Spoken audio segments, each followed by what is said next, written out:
Numéro 19. Nager juste après avoir mangé ne provoque pas de crampes. Vous avez sûrement déjà entendu ça quand vous étiez enfant. Attendez 30 minutes après le repas avant de nager, sinon vous risquez une crampe à l'estomac, voire de vous noyer. Vous risquez autant de vous noyer après un repas à cause d'une crampe que d'être mangé par un grand requin blanc. Aucune preuve scientifique ne montre que manger après avoir nagé cause des crampes. Évitez simplement de manger dans l'eau, sous peine de gâcher votre sandwich et la piscine. Mais il existe un mythe encore plus nocif sur les effets de l'alimentation sur la santé. Numéro 18. Manger du gras ne vous fera pas grossir. C'est un parfait exemple de la façon dont quelque chose qui semble totalement logique peut être complètement faux. Vous ne prendrez du poids que si votre corps absorbe plus de calories qu'il n'en dépense. Non seulement éviter les graisses en tant que groupe alimentaire est absurde, mais cela peut en fait nuire à votre santé. Un manque de graisse peut entraîner chute de cheveux, problèmes de peau, guérison plus lente des blessures et maladies plus fréquentes. Numéro 17. La vieille dame qui a poursuivi McDonald's à cause du café trop chaud avait raison. Les enfants des années 90 s'en souviendront. En 1994, une femme a poursuivi McDonald's parce que leur café était trop chaud. Elle est devenue la risée de tous, symbole des personnes cupides et procédurières cherchant de l'argent pour les raisons les plus absurdes. Il s'avère que Stella Liebeck, âgée de 79 ans, a été gravement brûlée lorsqu'on lui a remis un café presque bouillant au drive d'un McDonald's en 1992. Le café brûlant s'est renversé sur ses genoux, provoquant des brûlures au 3e degré aux jambes et aux parties génitales. Grimace garantie. Pauvre Stella a failli mourir, mais nous avons pris ça à la légère, presque comme une blague, car en Amérique, on défend souvent plus les entreprises que les innocents qu'elles blessent. Numéro 16. Il n'y aura jamais de remède contre le cancer. Bon, Big Pharma n'en a pas un, et il ne le garde pas enfermé dans un coffre-fort au sous-sol quelque part. Nous sommes certains qu'il le ferait, s'il le pouvait. Mais penser au cancer en termes de remède montre qu'on ne comprend pas vraiment ce que c'est. Le cancer est un terme générique pour un grand nombre de maladies, et chaque cas nécessitera des traitements différents. Des traitements plus efficaces seront développés avec le temps et la recherche. Mais l'idée qu'il y aura un jour un remède universel passe à côté du sujet. En voici un auquel vous ne vous attendiez pas. Numéro 15. Les chats ne devraient pas boire de lait. Tous les dessins animés que nous regardions enfants nous mentaient. Ils veulent vous faire croire qu'un chat et une soucoupe de lait sont faits l'un pour l'autre. Mais c'est tout le contraire. Même s'ils peuvent aimer un peu de lait quand ils sont chatons, en grandissant, les chats perdent l'enzyme dans leur corps, qui leur permet de digérer le lait. Donc, si vous donnez du lait à des chats adultes, vous risquez de devoir gérer des vomissements, des crottes et des pets partout. Ne dites pas qu'on ne vous avait pas prévenu. Les animaux ne sont pas les seuls à subir des mythes biologiques. De nombreux mythes existent, mais rassurez-vous, nous avons des preuves. N'oubliez pas d'aimer, de partager et de vous abonner. Et peut-être d'arrêter de croire votre oncle bizarre pour une fois. Numéro 14. Napoléon n'était pas petit. La plupart des gens savent probablement deux choses sur Napoléon Bonaparte avec un certain degré de certitude. Il était français, et il était petit. C'est tellement ancré dans notre conscience collective que, quand on pense à un gars qui a quelque chose à prouver parce qu'il est plutôt petit, on dit qu'il a un complexe de Napoléon. Mais voilà le truc. Napoléon avait en réalité une taille moyenne pour l'époque, environ 1,70 m. Il y a deux raisons pour lesquelles on le considère souvent comme petit. D'abord, il était entouré de soldats probablement plus grands que la moyenne. Ensuite, la propagande anglaise l'a décrit comme petit pour saper son autorité. Et franchement, c'était une propagande plutôt efficace, puisque les gens y croient encore aujourd'hui, mais pas vous. Maintenant, vous savez. Numéro 13. Avoir des tocs ne veut pas dire être maniaque de la propreté. C'est encore une idée reçue qu'on doit au film, à la télévision et à la culture populaire. Vous avez sûrement déjà entendu « Oh, je suis tellement maniaque de l'organisation ». Ou vous avez vu dans les médias des détectives ou de grands criminels atteints de TOC, menant une vie méticuleuse et axée sur les détails. C'est vrai pour certaines personnes atteintes de TOC, mais cela simplifie beaucoup la réalité. Après tout, l'acronyme signifie trouble obsessionnel compulsif, et cela veut dire qu'une personne va vivre des schémas de pensée répétitifs et intrusifs sur lesquels elle a peu ou pas de contrôle. Ils développent des rituels qu'ils accomplissent de façon compulsive comme mécanisme d'adaptation pour réduire l'anxiété. Si vous pensez que The Infographics Show utilise une machine secrète pour produire des vidéos en continu, sachez qu'il s'agit surtout de beaucoup de travail. Chaque scène et chaque graphique doit venir de quelque part, et créer tout cela à partir de zéro peut prendre des heures. C'est exactement pourquoi les outils qui accélèrent le processus sont importants. Et cela nous amène à Storyblocks. Storyblocks est une bibliothèque créative tout en un, remplie de séquences vidéo, d'animations graphiques, de modèles et d'incrustations. Donc, au lieu de créer chaque graphique à partir de zéro comme un maniaque privé de sommeil, vous pouvez prendre des éléments déjà soignés, les personnaliser et continuer d'avancer. Leur voix off IA, propulsée par Eleven Labs, peut générer une narration au son naturel.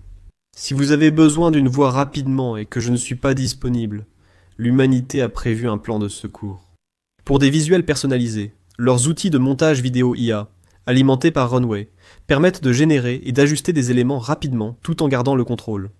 De plus, vous accédez à des milliers de modèles dans des programmes populaires comme Premiere et After Effects, où la plupart des créateurs montent et ajoutent leurs effets visuels. Storyblocks vous donne accès à une immense bibliothèque de ressources, et avec un seul abonnement, vous pouvez télécharger un contenu illimité. C'est une option incroyablement économique. Donc, si vous voulez commencer à créer de meilleures vidéos vous-même, rendez-vous sur le lien dans la description ou scannez le code QR à l'écran. Profitez de 15% de réduction sur tout abonnement annuel pour une durée limitée. Et l'offre se termine bientôt. Alors vous devriez agir rapidement. Commencez à créer de meilleures histoires. Maintenant, revenons à l'épisode. Cela n'a rien à voir avec le fait d'être naturellement une personne extrêmement ordonnée. Henry, l'auteur surmené et émotionnellement mort derrière ce script, souffre en fait de TOC. J'ai vu son appartement. C'est une décharge. Pourtant, ce n'est clairement pas le mythe le plus dangereux sur le fonctionnement du cerveau humain. Celui-là serait le numéro 12. En réalité, tu ne manges pas un steak saignant. Si tu es déjà allé dans une steakhouse et as bien choisi, tu as commandé ton steak saignant, l'as scoopé et t'es senti carnivore en voyant le sang couler dans ton assiette. Mais ce liquide n'est en réalité pas du sang, même si ça peut y ressembler. C'est en fait un mélange d'eau et de myoglobine, une protéine musculaire courante. Et ce n'est que la partie émergée de l'iceberg en ce qui concerne les idées reçues sur la nourriture et l'alimentation. Numéro 11. Se raser ne fait pas repousser les poils plus épais ou plus vite. C'est l'une de ces étranges vérités qu'on commence soudainement à entendre dès qu'on atteint la puberté. Si vous vous rasez, que ce soit le visage ou les jambes, attendez-vous à ce que ça repousse plus vite et plus dru la prochaine fois. Non seulement ce n'est pas vrai, mais cela a en fait été démystifié dans une étude clinique il y a presque un siècle, en 1928. La vérité, c'est qu'il s'agit probablement d'une illusion d'optique, où vous voyez la base de vos poils pendant la repousse, qui paraît plus épaisse et plus rugueuse que les pointes que vous voyez habituellement. Numéro 10. Se faire craquer les doigts ne vous donnera pas d'arthrite. Comme toucher des oisillons, c'est sûrement encore un de ces vieux contes inventés pour vous empêcher d'être pénible quand vous étiez gosse. Personne n'aime entendre les autres craquer leurs doigts, surtout si vous travaillez pour la mafia et venez récupérer une dette. Mais cela ne vous donnera pas d'arthrite. Ce craquement provient de bulles éclatant dans le liquide synovial, facilitant le mouvement des articulations. La prochaine fois que quelqu'un tente de vous piéger ainsi, répondez en faisant craquer vos doigts de façon menaçante. Numéro 9. Le chewing-gum ne va pas rester dans votre estomac pendant 7 ans. Rien qu'en le disant à voix haute, on se rend compte à quel point ça paraît idiot. Pourquoi précisément 7 ans, comme s'il s'agissait d'une malédiction de sorcière? Certes, une partie du chewing-gum n'est pas digérée, mais si tout l'indigeste restait dans l'estomac, on deviendrait des réservoirs humains et mourrait d'occlusion ou d'infection. Les parties du chewing-gum non digérées sont simplement évacuées dans les selles au lieu de rester dans le corps. Mais cela ne signifie pas que ce que vous consommez ne peut pas vous nuire, même avec de bonnes intentions. Huitièmement, la méthode du poil du chien ne fait que retarder le problème. Si vous demandez à une personne d'un certain âge de raconter une soirée trop arrosée, elle aura sûrement sa propre recette contre la gueule de bois, souvent transmise de génération en génération. Un grand classique reste le remède du poil du chien qui vous a mordu. Cela signifie boire un peu de l'alcool que vous consommiez la veille pour atténuer les effets de votre gueule de bois. En y réfléchissant, ce conseil revient à dire qu'on évite la gueule de bois en restant ivre. Le remède du poil du chien ne fait que repousser la gueule de bois. Cela pourrait même empirer la situation quand les effets surviendront. Buvez de l'eau, prenez un bon petit déjeuner et dormez pour récupérer. Ce n'est qu'un exemple parmi d'autres de conseils de santé transmis de génération en génération, qui peuvent vous induire en erreur, comme le numéro 7. Non, regarder la télévision ne vous rendra pas aveugle. Ce conseil, souvent entendu par les enfants des années 90 et 2000, a précédé leur relation quasi fusionnelle avec l'iPad familial. Si vous étiez enfant, et que vous regardiez Pokémon ou Power Rangers très près de l'écran, Rassurez-vous, cela n'aura pas d'effet durable sur la santé ni sur l'acuité de votre vision. Au pire, vos yeux pourraient devenir un peu fatigués et vous démanger à force d'être sollicités, mais cela disparaîtra assez rapidement dès que vous reposerez vos yeux. Numéro 6. N'urinez jamais sur une piqûre de méduse. C'est l'un de ces mythes étranges qu'on peut seulement supposer avoir été inventé par un pervers. Si votre ami se fait piquer par une méduse, la dernière chose à faire est d'uriner sur lui. Un tentacule de méduse est essentiellement couverte de milliers de minuscules harpons enduits de venin qui se plantent dans le corps pour infliger une piqûre pouvant aller de douloureuse à carrément mortelle au contact. Le vrai conseil est d'essayer de retirer les dards, sans vous faire piquer vous-même, de rincer la zone avec du vinaigre, puis d'emmener la personne touchée à l'hôpital aussi vite que possible. Uriner dessus ne sera pas seulement dégoûtant et inutile, cela ne fera qu'aggraver la situation. Des tests ont révélé qu'uriner sur des piqûres de méduses peut aggraver la réaction au venin en provoquant un déséquilibre chimique. Veux-tu vraiment être celui qui a uriné sur son ami jusqu'à sa mort sur une plage? Comment sera l'éloge funèbre? Voici une autre idée reçue courante. Numéro 5. Non.